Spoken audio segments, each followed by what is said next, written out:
Market Mantra. Market Mantra. Market Mantra. Market Mantra. Market Mantra.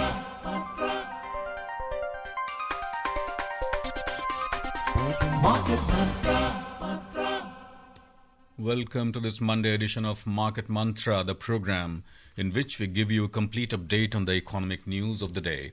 And today we'll also be taking calls from you on any queries that you may have on economic, business and stock market news. But do remember that we don't address company-specific queries.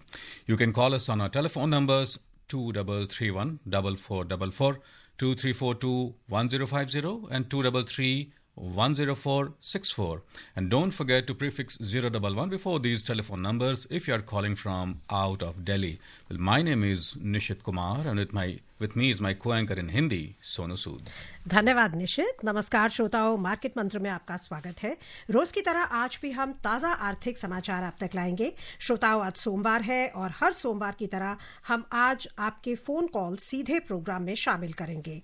आप हमें phone करके आर्थिक, व्यापारिक और share बाजार से जुड़े किसी भी मुद्दे पर जानकारी प्राप्त कर सकते हैं, परंतु याद रखिएगा हम किसी विशेष कंपनी या स्टॉक के बारे में जानकारी आपको इस कार्यक्रम में नहीं दे पाएंगे। आप हमसे इन फोन नंबरों पर संपर्क कर सकते हैं 23314444, 23421050 और 23310464। दिल्ली से बाहर के श्रोता इन नंबरों से पहले 011 भी लगाएं। आपके सवालों का जवाब देने के लिए आज हमारे स्टूडियो में आमंत्रित है आर्थिक विशेषज्ञ अमन अग्रवाल। नमस्कार अमन, मार्केट मंत्र में आपका स्वागत है। नमस्कार। और अब हेडलाइंस के साथ है निशित Kumar. The headlines: benchmark domestic equity indices end in positive territory. Sensex climbs 295 points. Nifty closes at 24,461. Finance Minister Nirmala Sitharaman meets Asian Development Bank President Masato Kanda during the 58th ADB annual meeting in Italy, reiterates India's focus on private sector-led economic growth. And global crude oil prices fall over 1%. Brent crude trades at $60.50 per barrel. प्रमुख घरेलू बाजार सूचकांक बढ़त के साथ हुए बंद। Sensex में आई 295 अंकों की बढ़त। निफ्टी 24,461 पर हुआ बंद। वित्त मंत्री निर्मला सीतारामन ने इटली में 98वीं एडीबी वार्षिक बैठक के दौरान 58वीं एडीबी वार्षिक बैठक के दौरान एशियाई विकास बैंक के अध्यक्ष मसातो कांडा से की मुलाकात। उन्होंने दोहराया कि भारत निजी क्षेत्र की अगुवाई में आर्थिक वृद्धि पर बल दे रहा है। और कच्चे तेल की वैश्विक कीमतें 1% से अधिक गिरी। ब्रेंट क्रूड $60.50 प्रति बैरल पर था।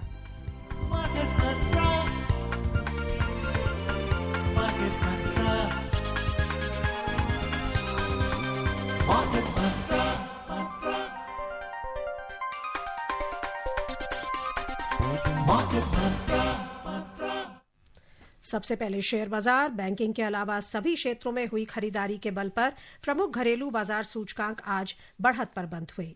30 शेयरों पर आधारित बंबई शेयर बाजार का सेंसेक्स 0.37% की तेजी से 295 अंक बढ़कर 80,797 पर बंद हुआ। नेशनल स्टॉक एक्सचेंज का निफ्टी 0.47% की तेजी से 114 अंक बढ़कर 24,461 पर बंद हुआ। विस्तारित बाजार की बात करें तो यहां प्रदर्शन कहीं बेहतर था। बीएसई मिड कैप सूचकांक 1.4% से अधिक के उछाल पर था और स्मॉल कैप सूचकांक में 1.2% से अधिक तेजी थी। The benchmark domestic equity indices today ended in the positive territory, buoyed by buying across all sectors barring banking. The 30-share index at the Bombay Stock Exchange, Sensex, climbed 295 points or 0.37% to close at 80,797. The National Stock Exchange Nifty 50 jumped 114 points or 0.47% to settle at 24,461. The broader market indices at the Bombay Stock Exchange outperformed the frontline indices. The mid-cap index surged over 1.4% and the small-cap index gained over 1.2%. In the Sensex Pack, 19 out of 30 companies edged up. Among the top gainers, Adani Ports rallied almost 6.3%, Bajaj Financial Services rose over 3.7%, and Mahindra & Mahindra advanced over 3.1%. In the top laggards, Kotak Mahindra Bank slid over 4.5%, SBI Bank slipped more than 1.2%, and Titan dropped over 0.7%.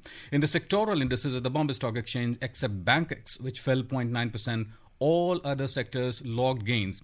In the top performers, services climbed almost 3%, oil and gas rose over 1.9%, and auto added more than 1.8%. The overall market breadth at the Bombay Stock Exchange was positive as shares of 2,562 companies advanced, 1,460 declined, and shares of 180 companies remained unchanged. At the National Stock Exchange, 29 companies hit their 52-week high, while 32 companies hit their 52-week low. आज के पहले collar को ले उससे पहले बता दें कि अंतर बैंकिंग विदेशी मुद्रा बाजार में रुपया डॉलर के मुकाबले 28 पैसे मजबूत होकर 84 रुपये 26 पैसे प्रति डॉलर के स्तर पर आ गया।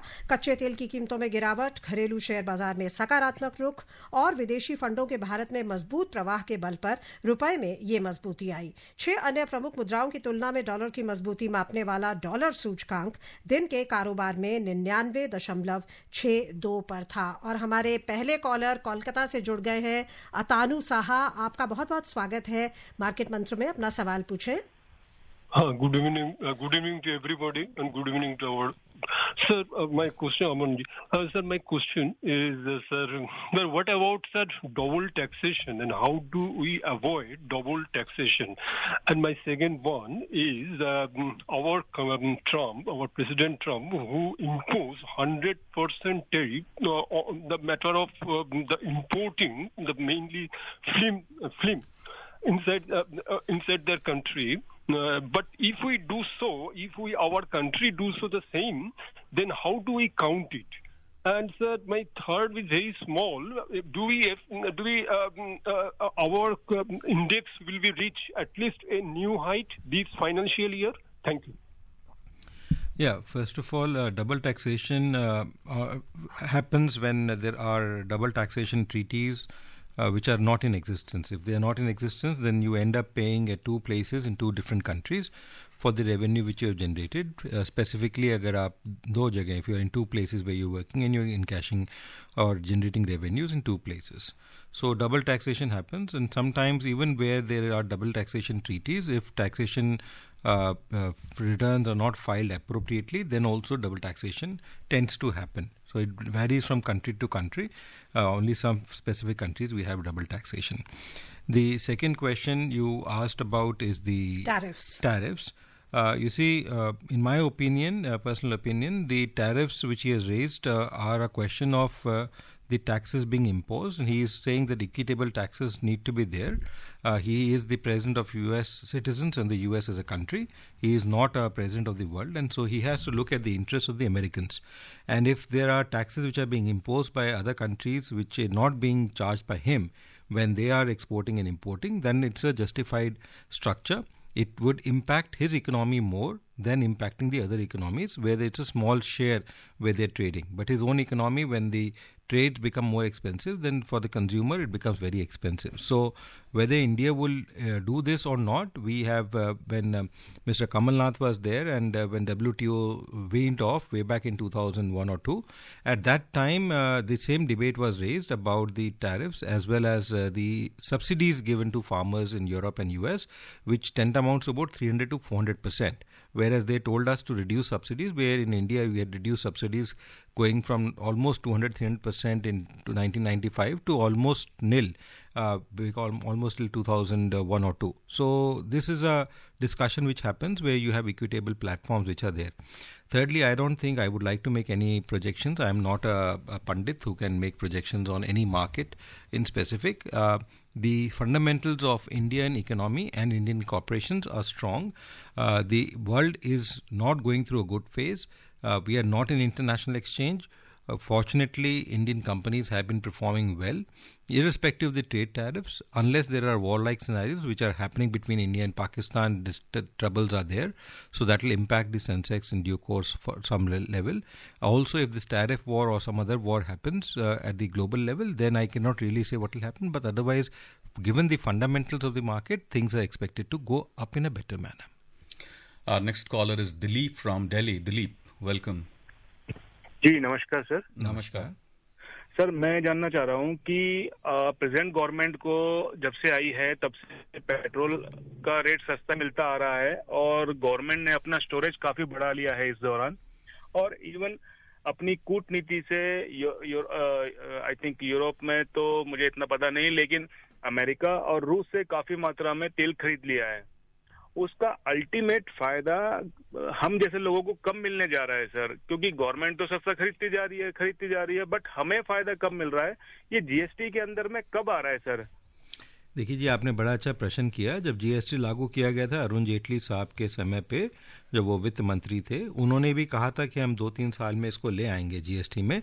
बट क्योंकि राज्य सरकारों का इसमें नुकसान होता है, क्योंकि वो काफ़ी हद तक टैक्स ले रहे होते हैं, जो करीबन स्टेट टू स्टेट वेरी करता है, करीबन 35% से 55% के करीब टैक्सेशन रहता है तेल के ऊपर, और वो टैक्स रेवेन्यू लॉस होता है, इसलिए स्टेट्स जो है उसको फॉरगो करने को तैयार नहीं है, जबकि सेंट्रल गवर्नमेंट का ये था कि हम 2-3 साल में इसको ले आएंगे।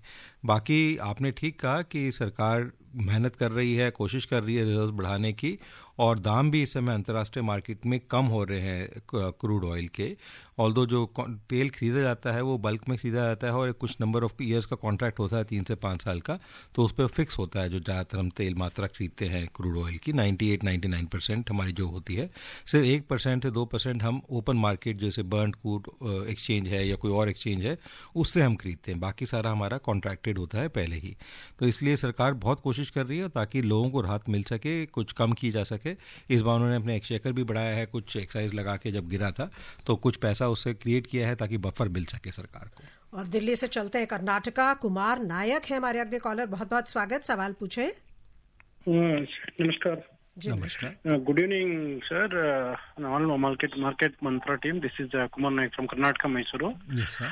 सो since I am basic learner, I have been listening this program way back. So again and again we are hearing this one word, market volatility. So what exactly this market volatility? What is this? Please explain us so that very nice. we understand better. Yes, sir. Statistically, we have a term which is called standard deviation and variance, which we normally look at. That gives us the ratio of what is the volatility. Now, from a common man perspective, volatility is basically something where things go up and things go down.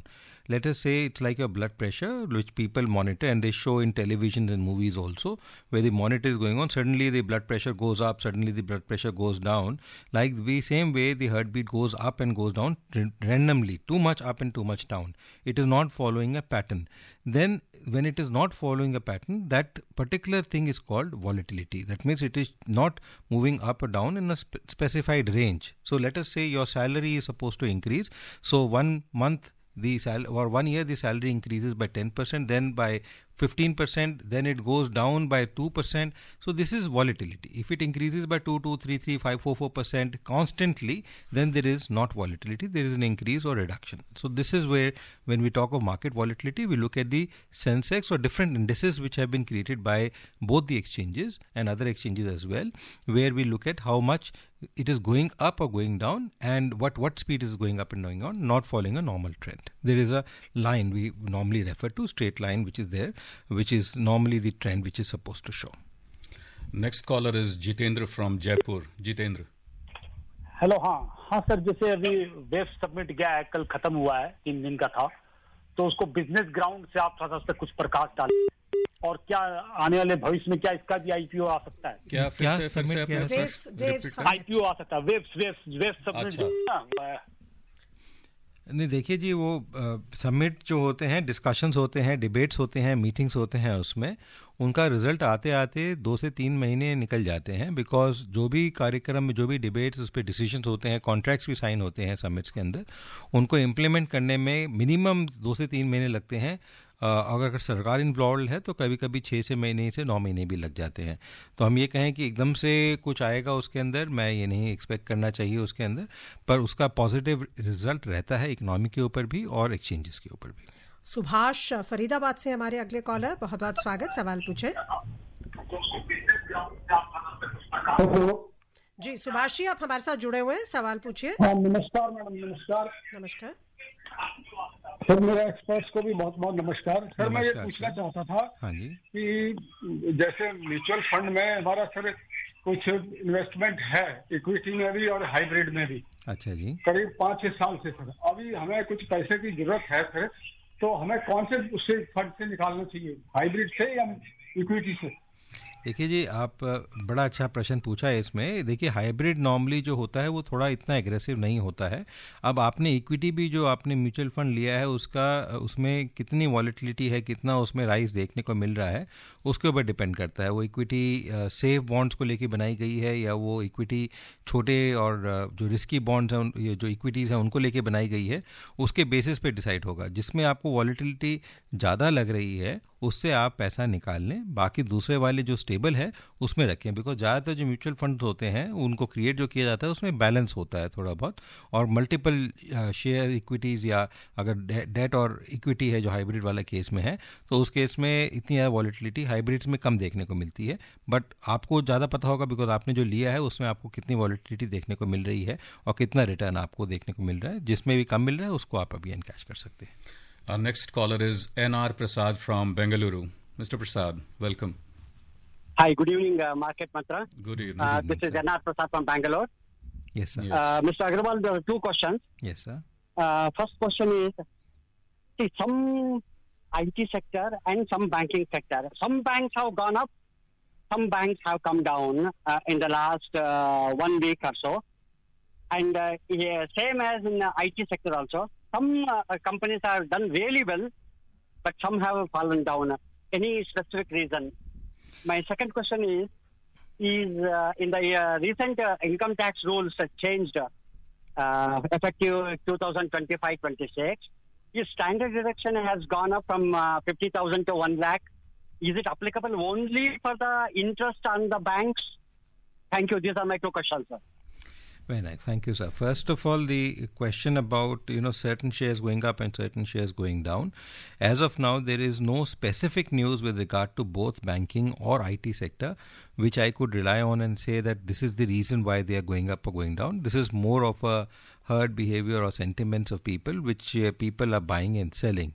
If there is specific news about a bank or an IT company, then we could have typically said that could have led to an information asymmetry, and that could have led to these overbuying or selling of a particular Maybe stock. the quarterly results are having some The impact. quarterly results generally are supposed to have, but they normally have it through dividends. And that is not still a big chunk in when it comes to share markets today, because people are not looking at dividends as a return. They are looking at the markets going up and going down as a return. The second question about your income taxes, the standard deduction which has been raised is primarily with the new portfolio approach, which is the new tax regime, and not with the old tax regime.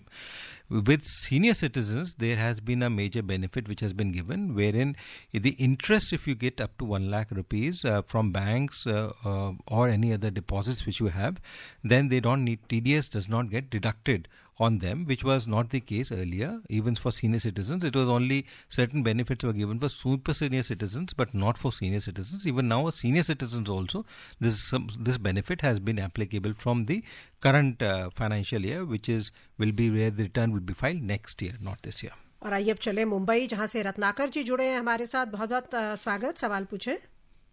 Good evening sir. Good evening. मेरा सवाल है कि आने वाले समय में defence और IT sector का फ्यूचर क्या रहेगा, तो दूसरा सवाल है कि शेयर मार्केट में एसआईपी करने के लिए कैसे एसआईपी कर सकते हैं। Thank you. देखिए, आईटी सेक्टर भी और काफ़ी सारे, डिफेंस है, आईटी है, बैंकिंग है, सारे के ये सारे सेक्टर्स अच्छा परफॉर्म कर रहे हैं। मैं नहीं कहूँगा कि आउटस्टैंडिंग परफॉर्म कर रहे हैं, बिकॉज इंटरनेशनल डिस्टर्बेंसेस आई हैं, बिकॉज एफआईआईज ने काफ़ी पैसा निकाला सितंबर 2024 ऑनवर्ड्स, और उसकी वजह से कुछ मार्केट में डिस्टर्बेंसेस आई हैं, फॉल्स आए हैं जो हमें देखने को मिले। अब कुछ समय से हमें अप एंड डाउन जो नॉर्मल मार्केट का ट्रेंड रहता है वो देखने को मिल रहा है और वो वापस अपने मोशन में आ रही है। तो इसलिए सारे सेक्टर्स ठीक परफॉर्म कर रहे हैं। मैं कहूँगा आउटस्टैंडिंग कोई नहीं है, जैसे इनके क्वार्टरली रिजल्ट्स भी जैसे अभी मैम कह रही थी वो नहीं देखने को इतने अच्छे मिल रहे, पर कंसिस्टेंसी है। जहां वर्ल्ड रिसेशन में जा रहा है, हिंदुस्तान कंसिस्टेंटली ग्रो कर रहा है, तो इसलिए वो चीज़ें प्रॉब्लमेटिक नहीं रहेंगी। दूसरी चीज़, आपने जो SIP की बात करी, मेरे विचार में आप किसी भी बैंक और नॉन बैंकिंग फाइनेंशियल इंस्टीट्यूशन को अप्रोच करके जो SIP आपको देते हों उनको स्टडी करें, उनको वो किस टाइप के SIP किस में डाल रहे हैं, किन पोर्टफोलियोज़ में क्या पोर्टफोलियो क्रिएट कर रहे हैं, आपकी इसमें आपका नेचर कैसा है कि आप रिस्क ही लेना चाहते हैं या less risk. Although SIPs are fairly safe, but फिर भी उसमें कंपोनेंट्स होते हैं जो रिस्क वाले होते हैं, नॉन रिस्क वाले होते हैं, तो उसको देखते हुए फिर अपना SIP आप चूज कर सकते हैं। And before we move on to our next caller, let's take a look at some other stories of the day. Union Finance Minister Nirmala Sitharaman met Asian Development Bank President Masato Kanda during the 58th ADB annual meeting at Milan in Italy today. During the meeting, the Finance Minister reiterated that India focuses on private sector-led economic growth and has been consistently creating conducive policy and regulatory ecosystem through bold initiatives for greater ease of doing business. These initiatives include insolvency and bankruptcy code, corporate tax rate reduction, GST implementation, production-linked incentives, Gati Shakti National Master Plan, and Startup India, among others. Mrs. Sitharaman emphasized that India offers opportunities for ADB to pilot new and innovative financing products. The ADB president expressed ADB's full support to India's development priorities guided by Prime Minister Narendra Modi's vision of Viksit Bharat 2047. उधर पर्यटन मंत्री गजेंद्र सिंह शेखावत ने कहा है कि भारत का meetings, incentives, conferences और exhibitions MICE उद्योग एक प्रमुख आर्थिक चालक बनने के लिए तैयार है और ये उच्च गुणवत्ता वाली नौकरियां पैदा करेगा। राजस्थान के जयपुर में मीट इन इंडिया कॉन्क्लेव को संबोधित करते हुए श्री शेखावत ने कहा कि भारत का MICE उद्योग तेजी से एक वैश्विक शक्ति के रूप में उभर रहा है जो मजबूत आर्थिक विकास, विश्व स्तरीय बुनियादी ढांचे और मजबूत सरकारी समर्थन से प्रेरित है। और अब बिहार से हमारे अगले कॉलर हैं टिंकू राय। आपका बहुत बहुत स्वागत और धन्यवाद धैर्य के साथ इंतजार करने के लिए। अपना सवाल पूछिए। टिंकू जी, सवाल पूछिए।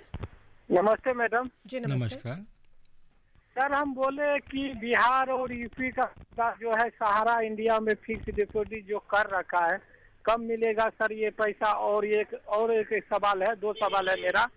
जैसे पूरे भारत एक है, एक मशीन, एक कार्ड, हर चीज चलता है, तो दिल्ली का बिजली रेट अलग है, बिहार का बिजली रेट अलग है, अदर स्टेट, हर स्टेट के अलग अलग है। सर ये तो कैसे हो रहा है, ये थोड़ा जानकारी चाहिए। बड़ा अच्छा आपने कहा। पहली बात तो जो इलेक्ट्रिसिटी रेट है वो जो है वो स्टेट के डोमेन में आती है, स्टेट के सेंटर के डोमेन में नहीं आती। जो सिंगल रेट चीज़ें की जा सकती हैं वो सेंटर कर सकता है, स्टेट नहीं कर सकता।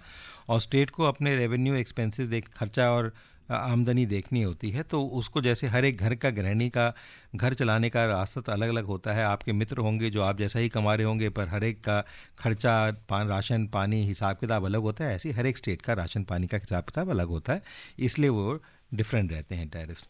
जहाँ तक आपने सहारा की बात करी, वो सहारा तो अब वो कोर्ट के सामने है, जो कोर्ट का निर्देश होगा उसी हिसाब से वो कंपनी उसको आगे डिस्पर्स करेगी। इसमें किसी एक इंडिविजुअल या इंस्टीट्यूशन का काम नहीं हो सकता है, पर वो कोर्ट के निर्धारित समय के हिसाब से, चलन के हिसाब से ही आगे काम करेगी। Next caller is Sanjeev from Ghaziabad. Sanjeev ji, नमस्कार सर। नमस्कार सर, अपना रेडियो अगर आप कम कर दें आवाज, तो वो गूंज रहा है। जी सर, मेरा क्वेश्चन ये है कि अपार्ट फ्रॉम इंडो पाक एस्केलेशन या फिर ट्रम्प का 90 डेज का जो एक पॉज है, अभी भी जो large caps, mid caps, small cap की जो वैल्यूएशंस हैं वो अभी भी रिच हैं। मतलब मिड एंड स्मॉल कैप 30+ हैं और वो लार्ज कैप 26+ है। तो अभी भी मार्केट में लग रहा है कोई फियर फैक्टर है, डेप्थ है मार्केट में अभी भी कोई, या फिर FII की बाइंग आने के बाद ये सब चीजें इग्नोर की जा सकती हैं? देखिए, ऐसा है कि वो FII की बाइंग जो आ रही है किस ट्रेंच में आती है वो इम्पॉर्टेंट है देखना। और मेरे विचार में ट्रम्प टैरिफ का डायरेक्ट कोई इम्पैक्ट स्टॉक मार्केट, हिंदुस्तान के स्टॉक मार्केट पे नहीं है, बिकॉज उसका जो होता है ट्रेड पॉलिसीज़ के ऊपर, एक्सपोर्ट इंपोर्ट के ऊपर होता है, और वो हिंदुस्तान जो है करीबन अबाउट 55% अमेरिका से जो है एक्सपोर्ट इंपोर्ट ट्रेड रिलेशनशिप है हमारा उनके साथ, और हमारे ऊपर उन्होंने बेस वैल्यू लगाई है जो 10% की बेस वैल्यू है, उसमें भी कुछ चीज़ों में उन्होंने राहत दे रखी है। जिन चीज़ों के ऊपर लगाया है वो ऐसी सामान है जिसकी खपत होगी ही होगी अमेरिका के अंदर, तो इतना घबराने वाली बात नहीं है उसके अंदर, तो इसलिए वो चीज़ें नहीं है। बट और रिस्क फैक्टर्स हैं। पहला रिस्क फैक्टर ये है कि जो इकोनॉमी जिस तरीके से तीव्रता से ग्रो कर रही थी पिछले 4-5 सालों में, अभी वो तीव्रता हमें देखने को इकोनॉमी में नहीं मिल रही है। दूसरा जो इंडो पाक का जैसे आपने मेंशन किया, वो एक खतरा अभी सर पे शर्माया हुआ है। देखिए, जिसके पास पैसा होता है वो थोड़ा संभल के चलता है, जिसके पास पैसा नहीं होता वो क्या करेगा उसका कुछ पता नहीं होता है। तो आपको आज भी आया है उनकी आर्थिक स्थिति जो है वो अच्छी नहीं है, वो क्या कर बैठे हैं क्या ना कर बैठे हैं, उससे हिंदुस्तान को नुकसान काफ़ी हो सकता है। वो ये चीज़ समझते हैं और वो बार बार कह भी रहे हैं इस चीज़ को, तो उसका इम्पैक्ट एक ज़रूर हमें देखने को मिल सकता है। उसके अलावा जैसे मैंने कहा, कंपनीज़ का जो परफॉर्मेंस है वो एवरेज है, बहुत अच्छा नहीं है। ज़रूर जो आपने रिजल्ट्स बताए बिल्कुल ठीक आंकड़े बताए हैं, बट उनसे वो ओवर द स्पैन होते हैं, वो एक दिन या 2 दिन आगे के फ्यूचर के पर्सपेक्टिव से नहीं देखे जाते हैं, वो पास्ट परफॉर्मेंसेस पे होते हैं। अगले कॉलर है सुब्रतो बेंगलुरु से, आपका बहुत बहुत स्वागत। शायद उनसे हमारा संपर्क टूट गया है। योगेश शर्मा दिल्ली से हमारे अगले कॉलर जुड़े हुए हैं, आप बताएं क्या पूछना चाहते हैं। हेलो योगेश जी। जी योगेश जी, आप हमारे साथ जुड़े हुए हैं। जी हाँ, जी हाँ। अपना रेडियो सेट ऑफ कर लें योगेश जी। जी, मेरा सवाल ये है कि क्या लगता है आपको बाजार में रिवर्सल पूरी तरीके से आ चुका है और बॉटम फॉर्म हो चुका है, या फिर अभी भी लमसम करने के लिए जो वेट कर रहे थे वो थोड़ा वेट कर सकते हैं? नहीं, लार्जली बॉटम आ गया। मैं ये नहीं कहूँगा कि बॉटम हो चुका है, मार्केट्स अप एंड डाउन जाती हैं, पर आप ये कहें जो जा रहा था नेगेटिविटी वो काफ़ी हद तक कम हो गई है, बिकॉज जो FIIs के फ्लो की वजह से वो हिंदुस्तान के या मार्केट या शेयर्स के जो इक्विटी है या कंपनी के परफॉर्मेंस की वजह से डाउन नहीं जा रही थी, पर वो जा रही थी जो FII आउटफ्लोज हो रहे थे हिंदुस्तान से बाहर, जो पैसा गया सितंबर से लेके ऑलमोस्ट मार्च तक, तो वो जो आउटफ्लोज गए। दूसरा जो बूस्ट मिलता है शेयर मार्केट को थोड़ा मिलता है कैपेक्स एक्सपेंडिचर से, जो बजट में होता है, जो इस बार हमें ज़्यादा देखने को नहीं मिला, तो इसलिए मैं इतना बुलिश नहीं हूँ कि ज़्यादा होगा, बट जो फॉल हो रहा था वो काफ़ी हद तक स्थिरता की तरफ देखने को मिल रहा है अब। और बता दें कि एशियाई क्षेत्र की बात करें तो जापान, हांगकांग, चीन और दक्षिण कोरिया समेत यहां के अधिकांश बाजार आज सार्वजनिक अवकाश के कारण बंद थे। इस बीच सिंगापुर के स्ट्रेट्स टाइम्स सूचकांक में 0.21% की वृद्धि हुई। उधर यूरोप में दिन के कारोबार में ताजा समाचार मिलने तक प्रमुख बाजार सूचकांकों में रुख मिला जुला था। जर्मनी का डैक्स 0.5% से अधिक बढ़ गया था, जबकि फ्रांस के कैक में 0.7% की गिरावट चल रही थी। लंदन का बाजार भी हालांकि आज बंद था। And moving on to crude now. Oil prices fell today after OPEC Plus decided over the weekend to further speed up oil output hikes, spurring concerns about more supply coming into the market amid looming demand uncertainties. Brent crude was trading almost 1.3% down at $60.50 per barrel.